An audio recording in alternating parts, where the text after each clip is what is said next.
merci d'être là, merci de répondre à notre rendez-vous hebdomadaire. Nous sommes dimanche le 4 juin 2023. Nous sommes à 26 jours de la date du 30 juin. Vous savez vous-même ce que vaut la date du 30 juin. Mbote, Moyo, Jambo, Mbote Nebeno Nyonso, good morning, good tag, assalamu alaikum, parce que nous avons l'habitude de le faire.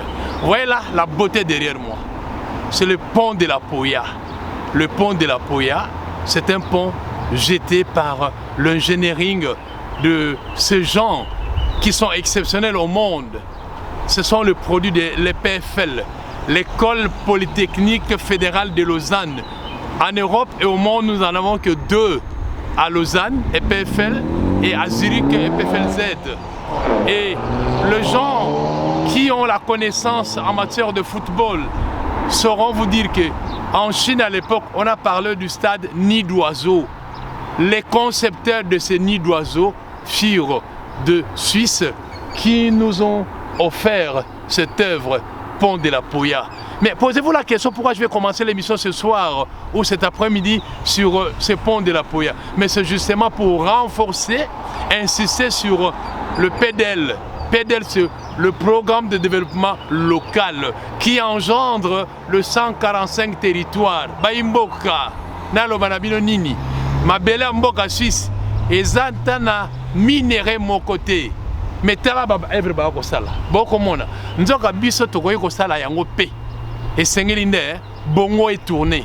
Donc ma bende oyo biso na Congo to anango toko senga na bato o ba ko bima na IBTP na Polytechnique na ba haute école et architecture na Congo to na construction bon mona œuvre vraiment bon mona œuvre parce que nazana mukana na ngwa munene na mukana na ngwa munene na kokai ko moni sabino boye bake monso masala makana mboka Suisse bango basala ngo na mukanda ba moni sakango pambate ceux qui bango ba comité eza pasi mingi mais tel a été ngana ko sala ngo c'est justement ce livre là construction architecture construction tout y est. Donc le pont ici, le pont là est sorti d'ici, ce pont là est outil à Ouattara na ko sabinote to na monso ezateko bazoko c'est la bino baroko sate o ozo kanisa ezako kanisa te o ozo lota ezako lota te boko mona ezai belé. Donc biso botinda biso to ko mona oyo yiko salema justement et outinde ao ça ici là c'est là c'est ici. Donc pour moi je pense il faille que Congolais et Congolais, là où tu es, c'est que tu fais, parce que tu as choisi ces domaines, il faut s'inspirer ici. Bon, mon aki monsieur Alain Berset Ayaki, Namboka, Congo. Coopération Congo-Suisse. Ta biloko tonto me na bino yango. Biloko tonto me yango yango. Mais biloko po esimba, ezo sengande na Assemblée nationale to kota. To monisa bino, to créer bolingwa sika. Coopération sika entre Congo ya sika na Suisse oyo ya sika kaka. Donc baza mingi bokanisa teke ba congolais o batanga na EPFL bazali bazali nako pesa mbote na benga nina muki mbele mukubwangu. Je connais un vieux, je l'ai jamais vu, mais c'est son nom que j'ai découvert à l'époque quand je suis allé à la haute école des relations internationales à l'université de Lausanne. Je suis allé à la fac et à la bibliothèque, je lis le nom de monsieur Roger Simba. Roger Simba, il doit être un Congolais qui a fini à l'EPFL. Azamaye le mutuana nano akufite. Bolukaye, akoye la bino le lenge kani ba pont iso salama. En principe, on doit jeter les ponts en RDC parce que il s'agit de PDL, Programme de développement local. Monsieur Félix Antoine Tshisekedi Tshilombo, akobunda, akopota, boko moni ça y est, mais bato ba yekola betelo o makametali ko boaka ba pomba architecture tozana bango na Congo na pesimino kombo ya monsieur Roger Simba. Moi je l'ai jamais vu mais j'ai lu ses œuvres à l'université de Lausanne où je suis allé faire la haute école des relations internationales. Donc monsieur Roger Simba peut être consulté par le ministre des tutelles, même par le ministre de l'urbanisme et habitat, Amoni Sabino, comment la Suisse, si petit soit-elle, mais les œuvres de Suisse en parlent. bon mona yango bandeko eza suli kamute ko non biso to le bien le lenge mo konamba ko to mona makamusi na Chine. Ce sont les Chinois. Or, les œuvres en Chine, mais ce sont des ingénieurs aussi ce qu'ils les font. La Chine envoie aussi des étudiants venir étudier à l'EPFL. Maman Denise Nyanké va avoir votre fondation. Mais voilà les écoles où vous pouvez envoyer des lauréats en maths physique, des lauréats en échec technique. Botina on a EPFL. Donc le deuxième mandat à Fati, je pense, l'heure est venue pour que Maman Denise et les Congos même, Botinda ba jeune wana ba ya wana EPFL, ba kosala la bino biloko oyo. Ba biloko ya pende. Biloko ya kosala mingi na Congo toza na posta to sala ngo. Bande ko botala non. Ceux qui pont ya boye ba boya on a frontière entre Congo et Rwanda. Ba sole ko mikare. Donc on est au bout de dépenser, on dépense une fois, on met le mur entre les Congo et le Rwanda, fini. Et c'est ça qu'on va faire. Je vous promets, c'est ce qu'on va faire. Moi au Parlement, biloko faut écouer. Il y a l'argent. Bon, on a fait bima. On a la thématique à Yambo. Thématique à Yami Baleza Nini. Bandeko. Boko landa mikoloyo. Moninga na ngai tonde ko na ngai to molongoni auto ko sala misala na collectif deuxième mandat pour Fati. Je salue maître Paul Okito Azali coordonnateur il y a le collectif Fati pour le second mandat. Oui, maître. Misala ko sala ezaki toko. Même ndeko tika na yebisa bino boy. Boyebi na moso Paul ko sala.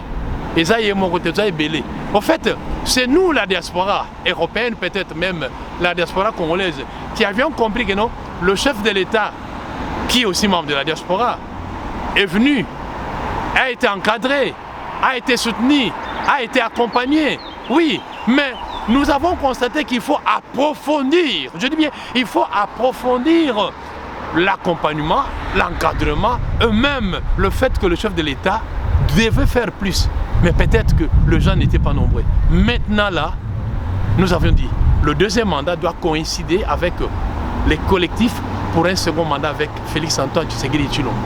Nous de la diaspora, qui que vous soyez, moi je suis. D'ailleurs, je crois que Paul vous parle de lui en tant que coordonnateur de la plateforme. Mais moi je vous parle de moi en tant que secrétaire national du collectif deuxième mandat pour Félix Antoine Tshisekedi Tshilombo. Fati ne m'a jamais reçu, je ne cherche pas à le recevoir. Même quand il était venu à Genève, l'interview on l'a réalisé, mais je ne l'ai pas réalisé avec le chef de l'État. Je n'ai pas demandé un rendez-vous à M. Félix Antoine Tshisekedi Tshilombo, la première institution. Mais par nos œuvres, nous luttons, nous militons pour que le rêve qui était le nôtre, surtout le projet de l'UDPS qu'on n'a jamais réalisé, ce projet doit être mis en matérialisation en ce second mandat. Le second mandat, vous l'aurez parce que la diaspora a compris que non, il faut compléter, il faut approfondir, il faut ajouter plus dans ce que nous voulons faire. Ce que nous voulons faire, c'est que vous autres, Congolais et Congolais, vous qui êtes ailleurs, parce que vous êtes témoins de la manière dont la CENI est en train de faire un travail de titan. Nous sommes le 4 juin, donc disons dans 22 jours, la CENI doit recevoir les différents candidats selon les postes. Président de la République, député national, député provincial et le poste au niveau local. Et nous, au niveau du collectif deuxième mandat pour Félix Antoine Tshisekedi Tshilombo, nous nous sommes dit, il faut qu'on vous montre les œuvres que nous sommes en train de préparer. Il faut qu'on vous montre qu'après la Chine, Félix a vu, mais peut-être on n'aura pas besoin de Chinois. On aura besoin des Congolais qui sont à l'EPFL, qui ont été à l'EPFL, dont ce qui est marqué ici est exposé là-bas. Donc, bandeko bangate, to lakaki bino, to zaneti bangamba na binote, botina ki biso taki bokila. Na ebokila, na mone na moni, na bomi mboloko, na bomi shimbriki. Il faut ta ko liango elongo na bino bana mboka kuna na mboka Congo. Awa nga na ebiete. Programme de développement local et que le 145 territoires ezwa mateya ezwa lisungi toza wana pona lisungi wana donc na la kisibino lokwana et puis na lobi que non toko loba mais ko continuer et on a vu que deuxième thématique liée pour le likambuya collectif deuxième mandat pour Félix Antoine Tshisekedi Tshilombo. Et ça parti politique ta ezali lisanga batu o toza libanda o to moni to salela yango na yebisa ki bino likambetali nkita kaka ngamu na yela bino masolo ya Banque de développement du Congo. Wanezaka kuna nakata collectif. Na yale bino masolo ya nkita. Des banques provinciales pour chaque province. Nous en aurons 26, plus la Banque nationale du Congo, Banque de développement du Congo, 27, plus la Banque des Congolais des étrangers, ça sera 28. Et ça, on peut le faire. Pour le faire, tanga. Pour les récits, tanga. Il n'y a pas autre chose. C'est seulement que yo, ici, vous allez au yébake. Ceux qui, au côté d'un collectif, on a des konangai, et vous allez se mingi. Parce que ton côté déjà, derrière ton côté, dans l'autoroute, tu bien autorité à l'élection. Tokobimakaka le 20 décembre. 20 décembre, pour mes salami, binomoko boyebi parce que bon, bitumba lokuta, zing zong, puchu pachao batuana ba kosala.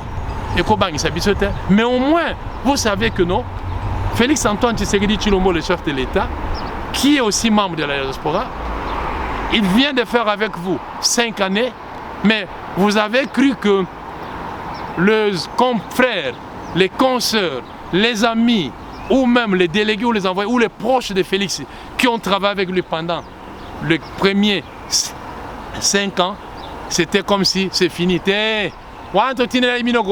Équipe a pété. Équipe a pété. Donc, équipe a calibre. Yango ndezoya. Biso de ba calibre a fati. Photo et la bino yango. Bon, mon a le lenge kanitokosal. Dans chaque domaine, nous avons des formés, nous avons des professionnels, nous avons des expérimentés et où Europe. Et dans tous les domaines, nous le sommes et nous voulons le faire. Pour réussir, c'est la main dans la main. Pour réussir, c'est toi mon frère, toi ma soeur, toi aussi curieux ou indépendant, viens te joindre à nous.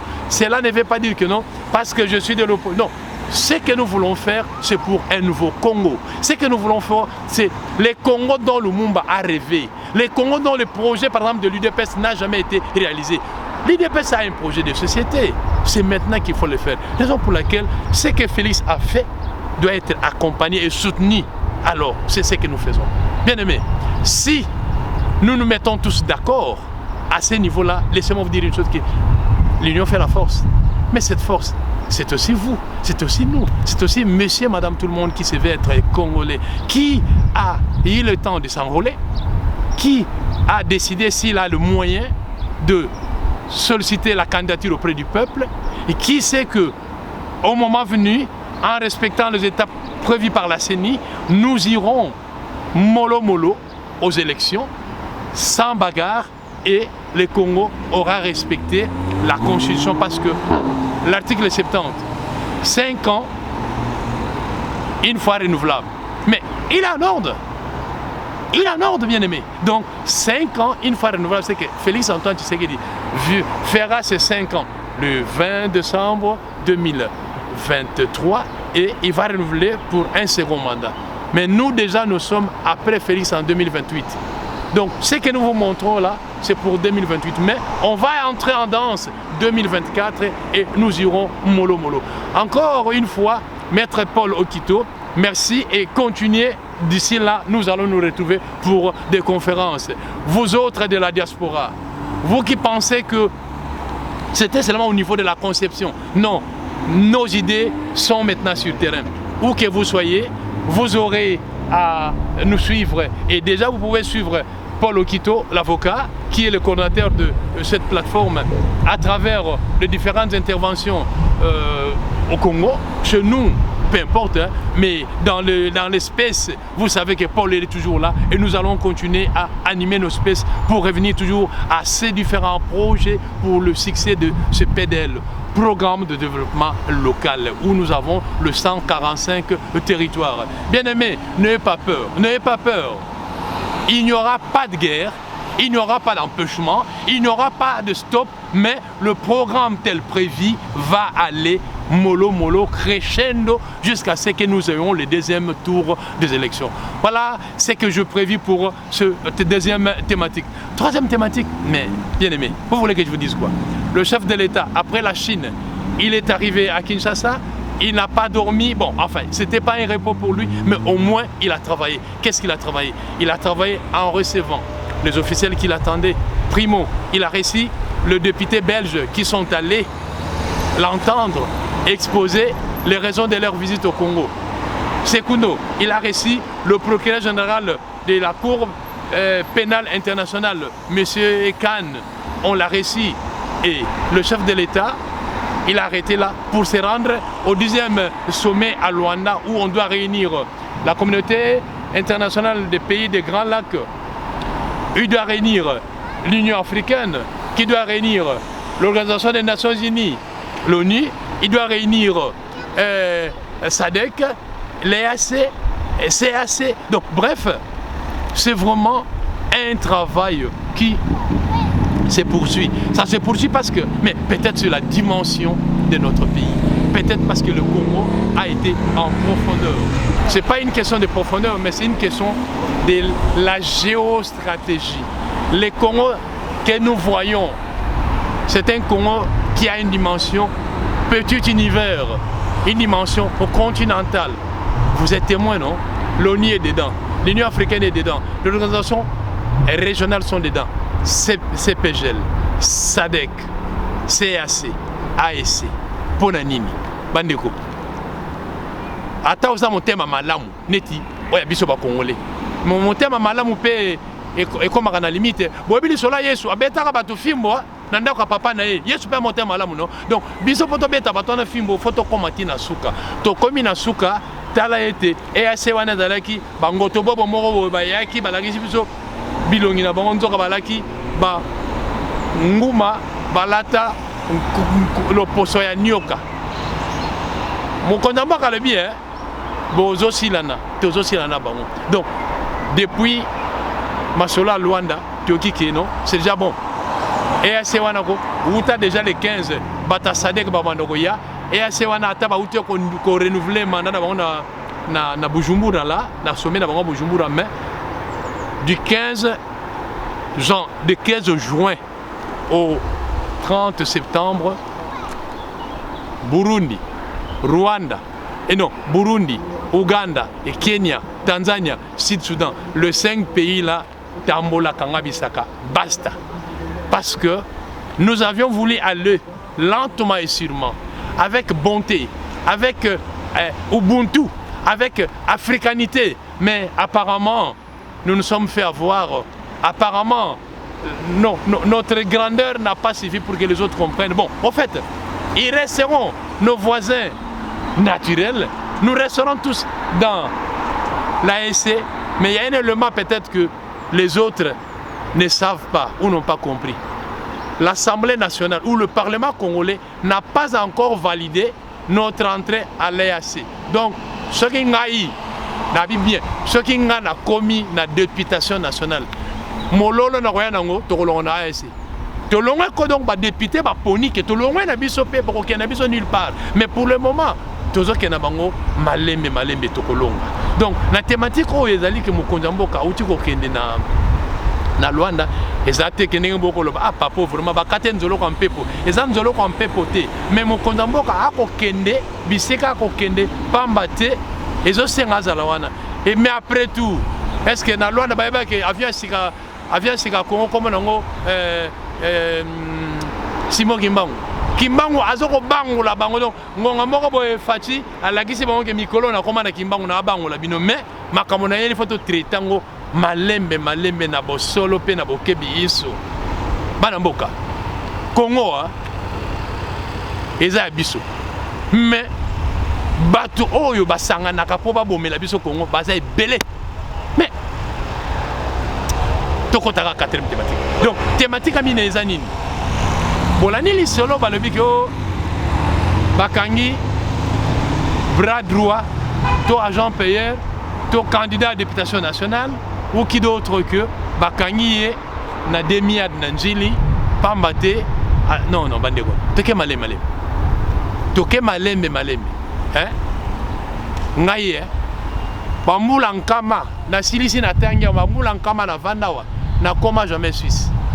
Peut-être que je ne sais pas ce qu'il y a na kola kisabino na musika voilà gloire à Dieu tala na tama la document mi balé carte nanga ya banque na carte ya séjour nanga eza passeport. Donc ba élément o nazo la kisabino pona nini okova na mboka mupaya ba yebiso koma mwana mboka na bango oboyi na yo ngai basenga nga bambula nkama bambala nkama na koma Suisse na bana bango mais mama bana mwana mboka bana mboka nga na koma Suisse pona nini mais ezana batu bakoma ba citoyen ba mboka siko to vandi pour des raisons que bango moko ba yebi ndakisa mwana mobali balobi Salomon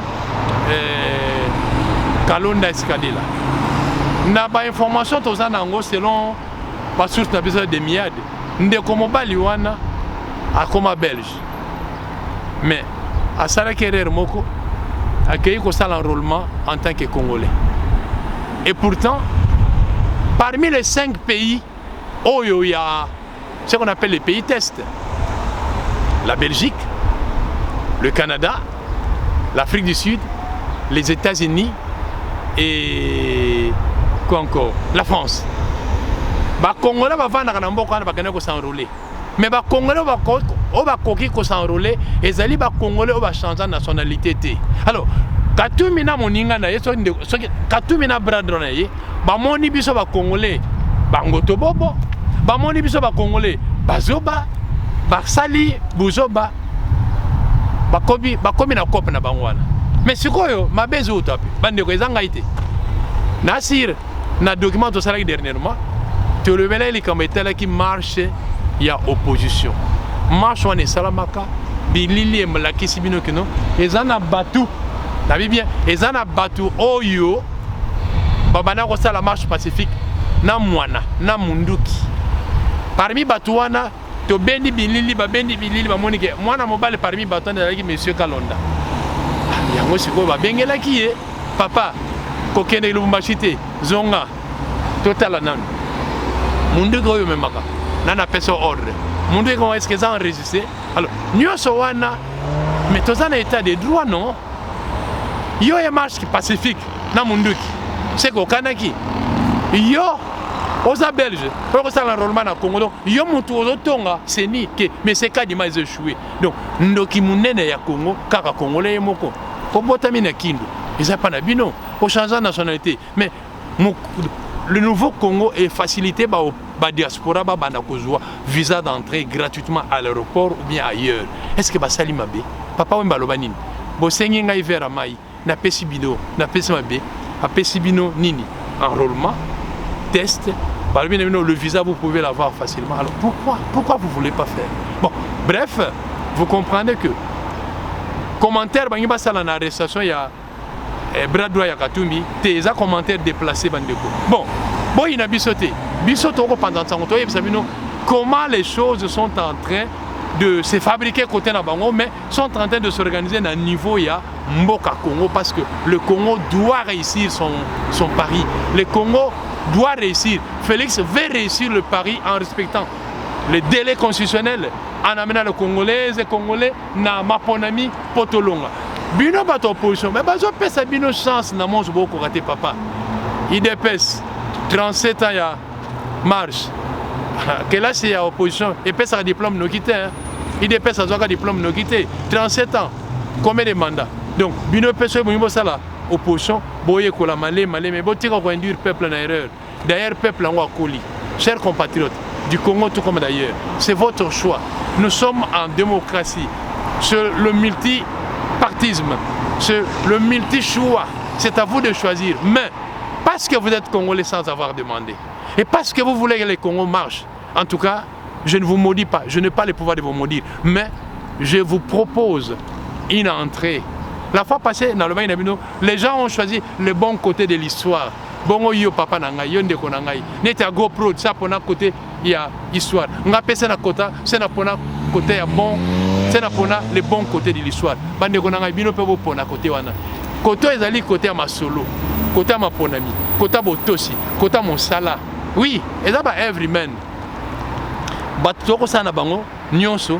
Babotama papa mon côté maman mon côté to kenara pété le mon côté mais mutu na mutu akosana ningene ba beti moi libaku toni mayango mais toujours refaire toujours mais ba moi quand toujours bien ba vieille démocratie vous pensez que la Suisse dont sa démocratie date de 75 ans déjà mais ba uti mosika donc bisope to uta mosika to kende maleme to kokoma esika wana parce que to komina esika wana te to ko marcher le lengekani ndeko na ngai ba kosote sauter.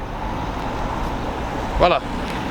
Sauter, il faut que la mutu oyo aligné kokanisa. Qu'est-ce qu'il fait? Qu'est-ce qu'il veut? Outi wapi, oza wapi, ozo kende wapi. Né le kotoko senga na bino peuple congolais. Et le kotoko senga na bino ba majeur congolais. Et le kotoko senga na bino ba partenaire congolais. Pourquoi toko senga na bino? Parce que ndeko na ngai main dans la main tokolonga. Soki toke main dans la main te moyen tolonga ezalité. Bokoloba na ngai papa okoloba bongo po vanda na poto, papa okoloba bongo non, bandeko. Ezali kama kovanda na poto te. Ezali kama kotuna bino. Poto ngo ebotama yango moko. Est-ce que poto kalezalaka poto? Bato bavande bamboko yo. Ba souffra. Nga bo kilo na ngai ebisanga balia pe bampuku. Bo kilo na ngai mundele, mama mwasi na ngai lobe na ngai babana ko lia bampuku. Na tango wana. Lelo balia ka so mpuku ta. Bandeko. Mundele alia mpuku epa na bango. Nga na le mwana ngai pa na ngai kuna. Bo siko mabezabi. Donc quelque part tobana ko sokola matoi totika biyoka yoka. Bon, biyoka yoka oui, ata oyoki yango. Mais côté donc au côté sur à gauche et l'équipe à droite Tina Kwani. Mais moi là où je veux vraiment insister, il y a comment on s'abino bana mboka que civisme toujours tout ça là et la civisme ya kitoko. Là font la parenthèse moko bobo sepela. Batine nga bilili moko boye.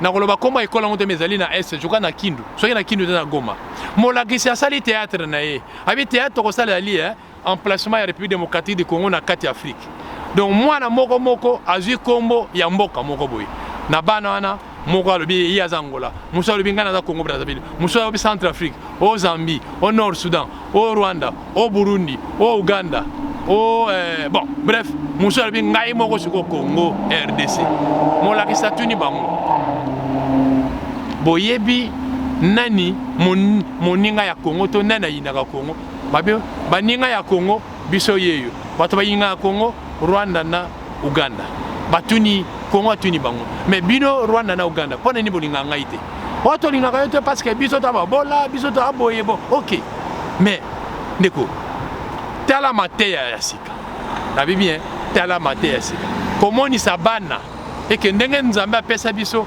chance tous dans la Congo après ça biso ba voisin il faut toyeba ba voisin wana bazana ici le lenge kani toko vanda na bango ndenge kani bandeko na mboko yo ngana na bana batanga na collège mukomususu na tanga cours ya civisme bana collège ya Suisse ba yeko la raison nini civisme et national non civisme et citoyenneté cours à civisme et citoyenneté na civisme on ba yoko la nyonso na civisme on ba yoko la citoyenneté ba mais rare oyoka keno tout un chapitre là-bas oh la Suisse et l'Afrique té ba yoko la mingi makambo ya deuxième guerre mondiale ndenge ba ndaka ndenge ba comment le consort comment le citoyen suisse doit se comporter face aux impôts aux décisions au travail aux ennemis à l'incivisme à la promotion biso pe lobby il faut naia na bana basali conférence chez les jeunes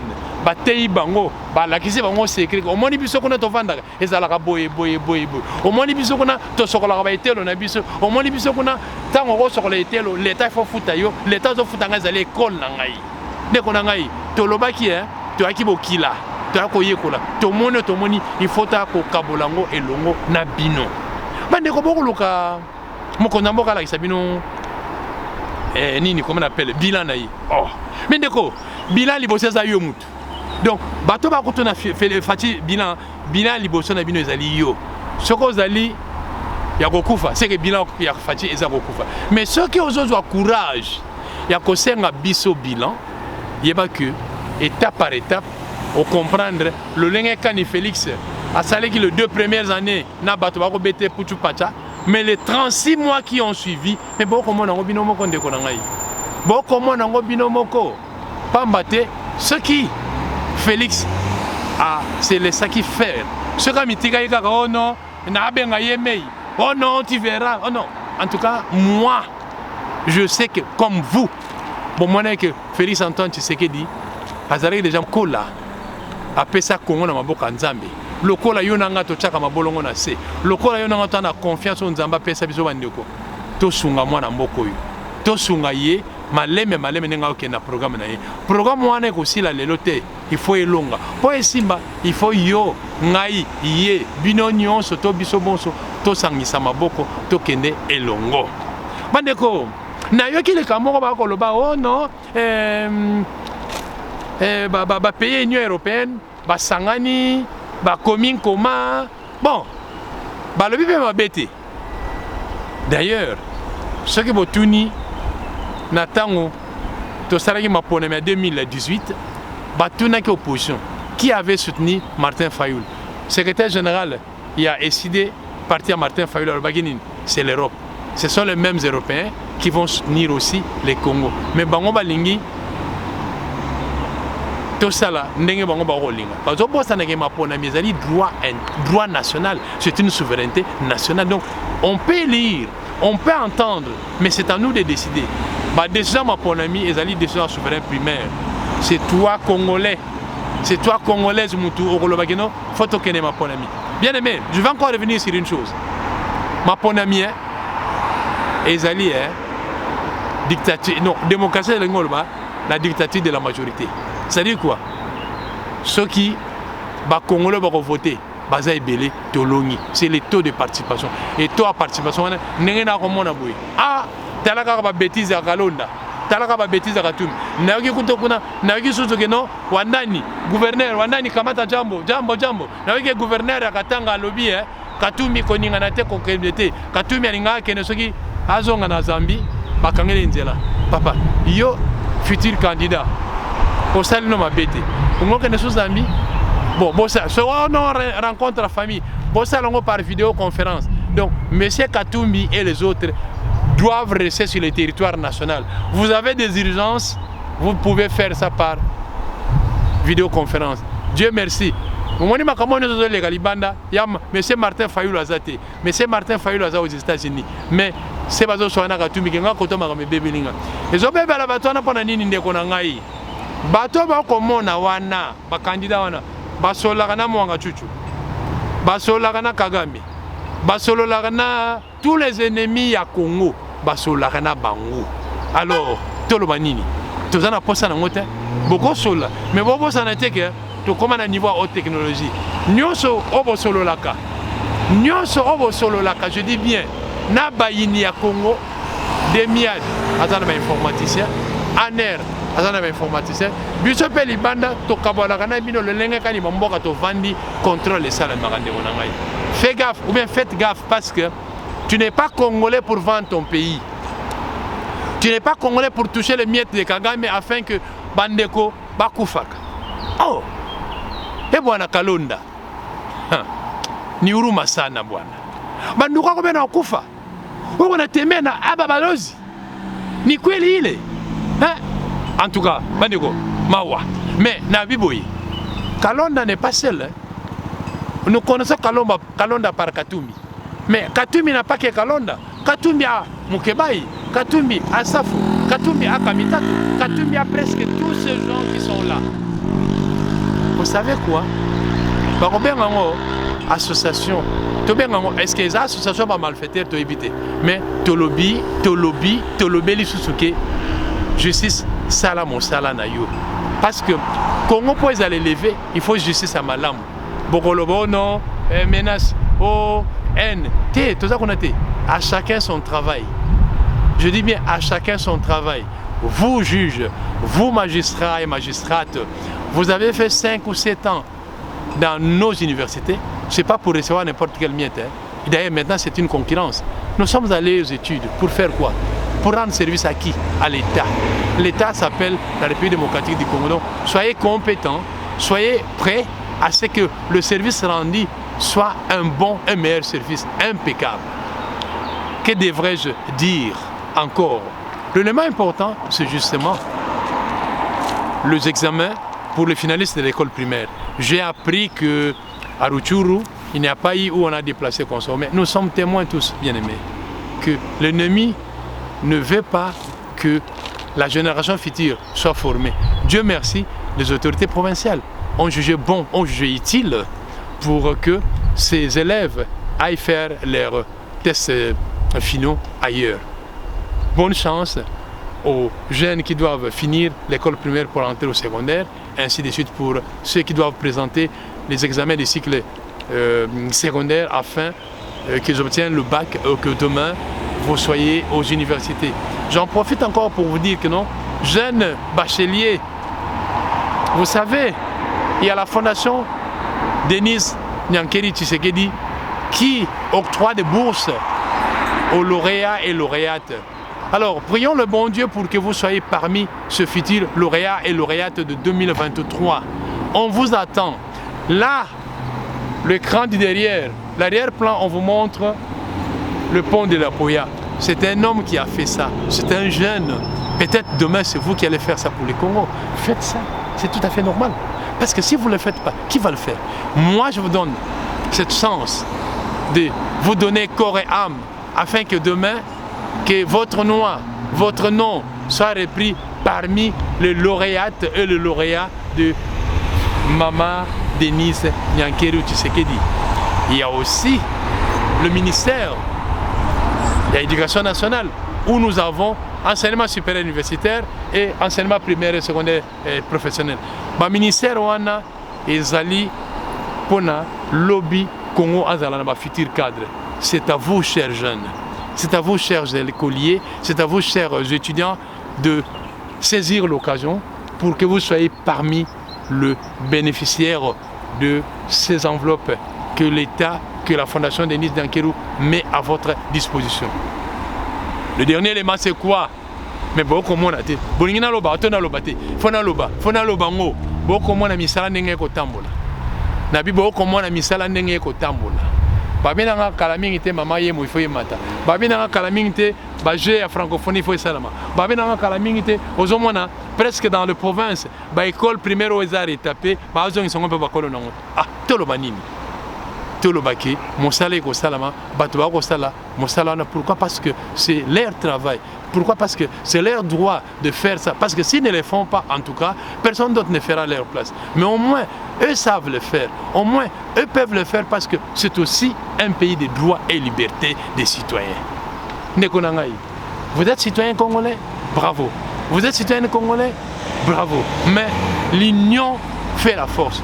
La force de l'union, c'est lorsque tu écoutes mon frère, tu écoutes ma soeur, tu sais pardonner, tu sais écouter, tu sais t'en passer. Mais ne nous amenez pas la haine, ne nous amenez pas le tribalisme, ne nous amenez pas je ne sais quoi, parce qu'aujourd'hui, ce que nous voulons faire pour nous, c'est faire en sorte que le boko na le boko to simba na poto kene longo.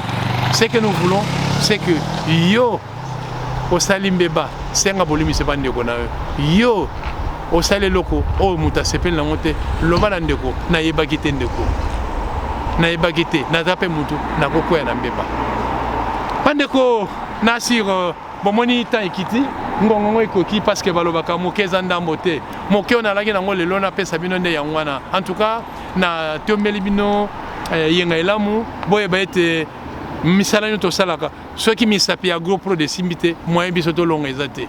En tout cas, na ona lobby, oba sepeli nango, bo sepela nango. Biso na ecclesia esika ngana sambelaka, ngana za catholique à vie. Waza na mato ya koyoka oyoki.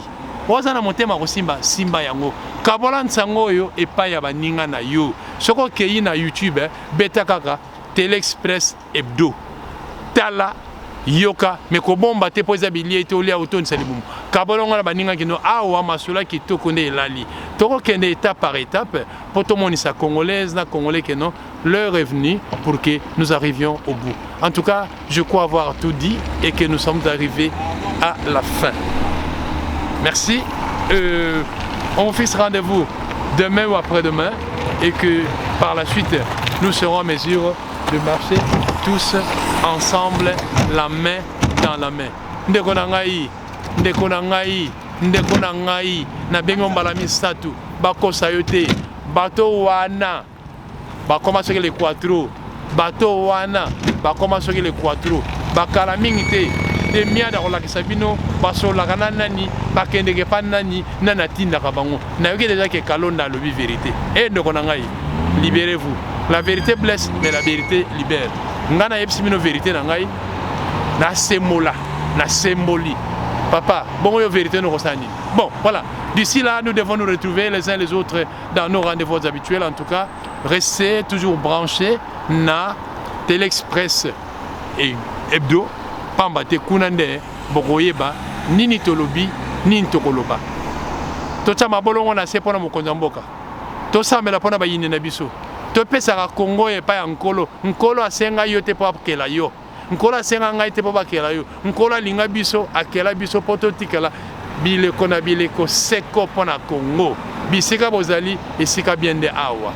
Merci mingi et c'était Pelage des 4 Nzeza Moulou. Bye. Merci.